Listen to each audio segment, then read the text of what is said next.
జగన్మోహన్ రెడ్డి కాన్వేలోని ఒక్క సింగయ్య మాత్రమే చనిపోయాడని చెప్పేసి అనుకున్నాం. ఈ రోజు మరో ఇద్దరు కూడా చనిపోయారు. ఎలా చూస్తారు? మార్గ మధ్యలో ఈయన టైర్ కింద కూడా సింగయ్య అనే వ్యక్తి మృతి చెందాడు.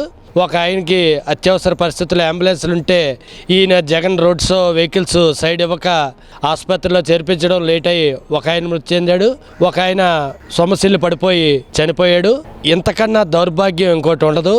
కనీసం వాళ్ళ ఇంటికి వెళ్ళి, ఇలా చనిపోయిన ఇంటికి వెళ్ళి పరామర్శ కూడా చేయలేదు. ఒక స్టేట్మెంట్ కూడా రిలీజ్ చేయకుండా ఈయన కాన్వాయ్ కొనసాగిస్తూ ఈ యాత్రని ఒక శవయాత్రగా చేసిన అనుభవం అయితే ఉంది. సింగయ్య మరణానికితో పాటు ఏదైతే ఆ యొక్క అంబులెన్స్లోని వస్తుండగా చనిపోయాడు అతను, ఇంకో మూడో వ్యక్తి కూడా చనిపోయాడని తెలిసింది. అతనికి కూడా పూర్తి బాధ్యత మీదే.